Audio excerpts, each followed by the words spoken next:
हमारी वीडियो को like, share और चैनल को सब्सक्राइब जरूर करें ताकि आपको इसी तरह की वीडियो और देखने को मिले। तो चलिए चलते हैं।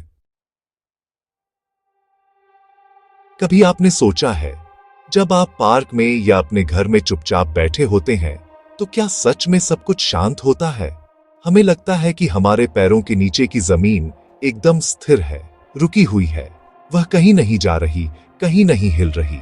यह एक ऐसा एहसास है जिस पर हम बचपन से भरोसा करते आए हैं। हमारे घर, हमारे स्कूल, ऊंचे ऊंचे पेड़, सब कुछ अपनी जगह पर टिका हुआ लगता है। पर क्या यह पूरा सच है? कहानी कुछ और है। एक ऐसी कहानी जो हमारी आंखों को दिखाई नहीं देती पर हर पल, हर सेकंड घट रही है। यह कहानी है हमारी पृथ्वी की, जो बाहर से जितनी शांत दिखती है, अंदर से उतनी ही बेचैन और गतिशील है। धरती की इस बेचैनी को समझने के लिए हमें इसकी बनावट को देखना होगा। कल्पना कीजिए कि पृथ्वी एक बड़े से संतरे की तरह है। जैसे संतरे के ऊपर एक छिलका होता है, वैसे ही हमारी पृथ्वी के ऊपर भी एक कठोर परत है जिसे हम क्रस्ट या भूपर्पटी कहते हैं। इसी परत पर हमारे बड़े बड़े महाद्वीप और गहरे महासागर टिके हुए हैं। लेकिन यह छिलका एक ही टुकड़े में नहीं है, ये कई बड़े और छोटे टुकड़ों में टूटा हुआ है। ठीक वैसे ही जैसे अंडे का उबला हुआ छिलका चटक जाता है। इन्हीं विशाल टूटे हुए टुकड़ों को वैज्ञानिक टेक्टोनिक प्लेट्स कहते हैं। ये प्लेटें कोई छोटी मोटी चट्टानें नहीं हैं, ये इतनी विशाल हैं कि पूरे के पूरे देश और महाद्वीप इन पर सवार हैं। अब कहानी में असली मोड़ आता है। ये विशाल टेक्टोनिक प्लेटें अपनी जगह पर स्थिर नहीं हैं, वे रुकी हुई नहीं हैं, वे लगातार बहुत धीरे धीरे सरक रही हैं, एक दूसरे से दूर जा रही हैं या एक दूसरे से टकरा रही हैं। उनकी यह गति इतनी धीमी होती है कि हमें इसका एहसास तक नहीं होता। सोचिए, आपके हाथ के नाखून जितनी तेजी से बढ़ते हैं, लगभग उतनी ही रफ्तार से ये प्लेटें भी चलती हैं। साल में बस कुछ सेंटीमीटर। यह गति हमें महसूस नहीं होती, लेकिन लाखों सालों में यह कुछ सेंटीमीटर की दूरी हजारों किलोमीटर में बदल जाती है। इसी धीमी गति ने हमारी पृथ्वी का नक्शा बनाया है और आज भी उसे लगातार बदल रही है। तो अगली बार जब आप जमीन पर खड़े हो तो याद रखिएगा कि आप स्थिर नहीं हैं। आप एक विशालकाय नाव पर सवार हैं, एक ऐसी टेक्टोनिक प्लेट पर जो एक अंतहीन महासागर पर धीरे धीरे तैर रही है। ये यात्रा करोड़ों सालों से चल रही है और आगे भी चलती रहेगी। यह हमारी पृथ्वी की अपनी एक अनकही कहानी है, एक ऐसा सफर जो कभी नहीं रुकता। ये एक ऐसी हलचल है जो हमें तब तक महसूस नहीं होती जब तक कि ये प्लेटें आपस में जोर से न टकरा जाएं और धरती कांप न उठे, जिसे हम भूकंप कहते हैं। ये कहानी है उस अदृश्य शक्ति की जो हमारे पैरों के नीचे लगातार काम कर रही है। आज से लगभग 100 साल पहले एक जर्मन वैज्ञानिक थे जिनका नाम था अल्फ्रेड वेगेनर।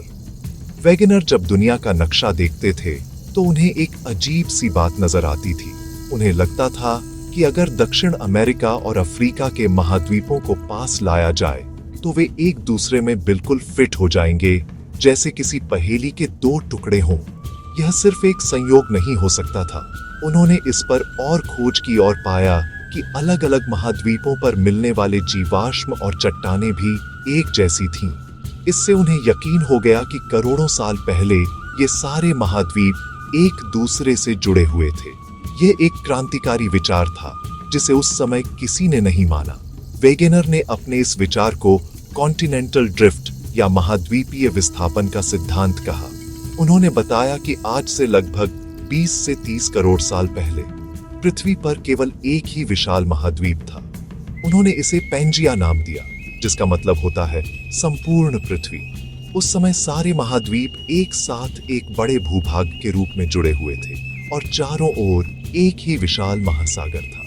वेगेनर ने कहा कि समय के साथ यह विशाल महाद्वीप टूटना शुरू हुआ और इसके टुकड़े धीरे धीरे एक दूसरे से दूर जाने लगे। यही टुकड़े आज के हमारे 7 महाद्वीप हैं। कल्पना कीजिए कि एक बड़ी सी रोटी के कई टुकड़े कर दिए जाए और उन्हें पानी पर छोड़ दिया जाए। वे टुकड़े धीरे धीरे तैरकर एक दूसरे से दूर हो जाएंगे। पैंजिया के साथ भी कुछ ऐसा ही हुआ। जो हिस्सा आज उत्तरी अमेरिका है, वह यूरोप से अलग हो गया। भारत का टुकड़ा अफ्रीका से टूटकर एशिया की ओर बढ़ने लगा। यह सफर लाखों सालों तक चलता रहा। वेगेनर का यह सिद्धांत उस समय के लिए बहुत नया था और लोगों ने उनका मजाक भी उड़ाया, क्योंकि वे यह नहीं समझा पाए थे कि इतने बड़े बड़े महाद्वीप आखिर हिल कैसे सकते हैं। उनके पास इस क्यों का जवाब नहीं था। लेकिन दशकों बाद जब टेक्टोनिक प्लेट्स की खोज हुई तो वेगेनर की बात सच साबित हुई। वैज्ञानिकों को पता चला कि महाद्वीप खुद नहीं तैर रहे हैं, बल्कि वे विशाल टेक्टोनिक प्लेटों के ऊपर सवार होकर यात्रा कर रहे हैं। इन प्लेटों की गति ही महाद्वीपों को एक जगह से दूसरी जगह ले जा रही है। आज हम जानते हैं कि भारत की प्लेट आज भी यूरेशियन प्लेट को उत्तर की ओर धकेल रही है और इसी वजह से हिमालय पर्वत की ऊंचाई लगातार बढ़ रही है।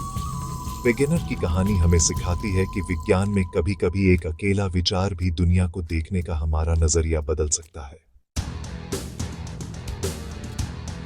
जब ये विशाल टेक्टोनिक प्लेटें चलती हैं, तो वे चुपचाप नहीं रहती।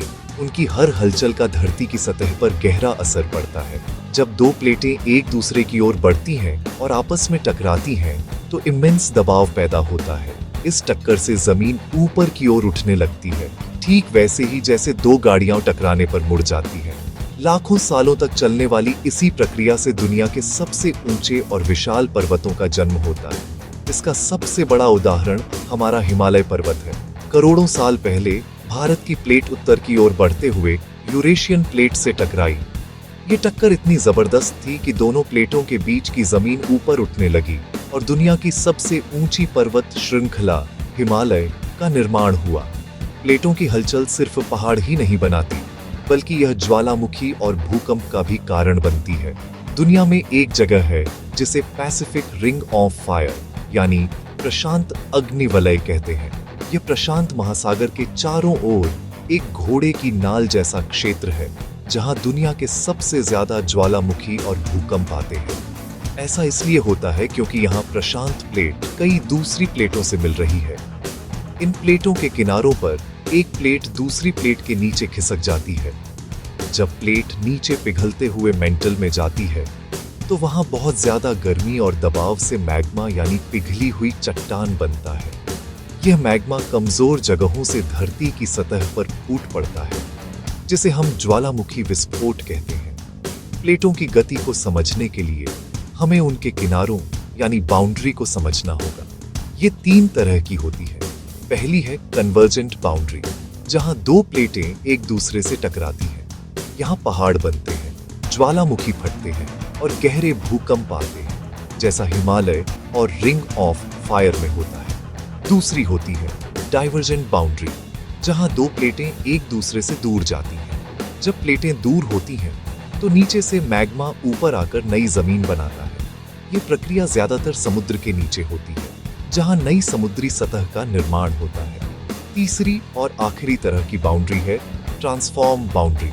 यहाँ प्लेटें न तो टकराती हैं और न ही दूर जाती हैं, बल्कि एक दूसरे के समानांतर सरकती हैं, एक दूसरे को रगड़ते हुए आगे पीछे होती हैं। इस रगड़ की वजह से प्लेटों के किनारे आपस में फंस जाते हैं और तनाव इकट्ठा होने लगता है। जब यह तनाव अचानक से छूटता है, तो जमीन जोर से कांप उठती है और इसी को हम भूकंप कहते हैं। कैलिफोर्निया का सैन एंड्रियास फॉल्ट इसका एक प्रसिद्ध उदाहरण है, जहां अक्सर भूकंप आते रहते हैं। इस तरह धरती का हिलना, पहाड़ों का बनना और ज्वालामुखियों का फटना सब कुछ इन प्लेटों के खेल का ही नतीजा है। अब सबसे बड़ा सवाल यह उठता है कि आखिर ये विशाल और भारी भरकम टेक्टोनिक प्लेटें चलती क्यों हैं? इन्हें कौन सी ताकत हिला रही है? इसका जवाब हमारी पृथ्वी के बहुत गहरे अंदर छिपा है, क्रस्ट के नीचे वाली परत में, जिसे मेंटल कहते हैं। मेंटल कोई ठोस चट्टान नहीं है, बल्कि यह बहुत ज्यादा गर्म और अर्ध पिघली हुई चट्टानों से बनी एक गाढ़ी परत है, जो शहद की तरह धीरे धीरे बह सकती है। इसी मेंटल के अंदर प्लेटों को चलाने वाली शक्ति छिपी हुई है। यह शक्ति एक प्रक्रिया से पैदा होती है, जिसे कन्वेक्शन करंट्स या संवहन धाराएं कहते हैं। इसे समझने के लिए एक आसान सा उदाहरण लेते हैं। जब आप किसी बर्तन में पानी गर्म करते हैं, तो क्या होता है? बर्तन के नीचे का पानी पहले गर्म होता है। गर्म होने पर वह हल्का हो जाता है और ऊपर की ओर उठता है। ऊपर का ठंडा और भारी पानी उसकी जगह लेने के लिए नीचे जाता है। फिर वह भी गर्म होकर ऊपर उठता है। यह प्रक्रिया लगातार चलती रहती है और पानी में एक गोलाकार बहाव बन जाता है। इसी को कन्वेक्शन करंट कहते हैं। ठीक यही प्रक्रिया पृथ्वी के मेंटल में भी हो रही है, लेकिन यह पानी की तरह तेज नहीं, बल्कि करोड़ों सालों में बहुत धीरे धीरे होती है। पृथ्वी के कोर यानी केंद्र की अत्यधिक गर्मी मेंटल के निचले हिस्से को गर्म करती है। यह गर्म पिघली हुई चट्टान यानी मैग्मा धीरे धीरे ऊपर की ओर उठती है। जब यह क्रस्ट के पास पहुंचती है तो यह थोड़ी ठंडी हो जाती है और फिर से भारी होकर नीचे की ओर डूबने लगती है। यह ऊपर उठने और नीचे डूबने का चक्र लगातार चलता रहता है, जिससे मेंटल के अंदर विशाल गोलाकार धाराएं यानी कन्वेक्शन करंट्स बन जाती है। ये धाराएं अपने ऊपर तैर रही टेक्टोनिक प्लेटों को अपने साथ बहाकर ले जाती है, ठीक वैसे ही जैसे नदी का पानी अपने ऊपर तैर रही नाव को अपने साथ बहा ले जाता है। यही कन्वेक्शन करंट्स वह इंजन है जो टेक्टोनिक प्लेटों को चलाते हैं। तो संक्षेप में, हमारी धरती जो हमें स्थिर दिखती है वह असल में एक गतिशील ग्रह है। इसकी ऊपरी सतह यानी क्रस्ट कई विशाल टुकड़ों में बंटी है, जिन्हें टेक्टोनिक प्लेट्स कहते हैं। ये प्लेटें अल्फ्रेड वेगेनर के सिद्धांत के अनुसार हमेशा से चलती रही हैं, जिससे महाद्वीप अपनी जगह बदलते रहे हैं।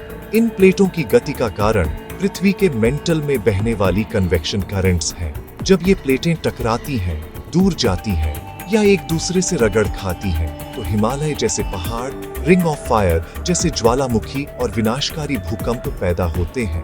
यह कहानी हमें बताती है कि हमारे पैरों के नीचे की जमीन एक शांत जगह नहीं, बल्कि एक जीवित और बदलती हुई दुनिया है।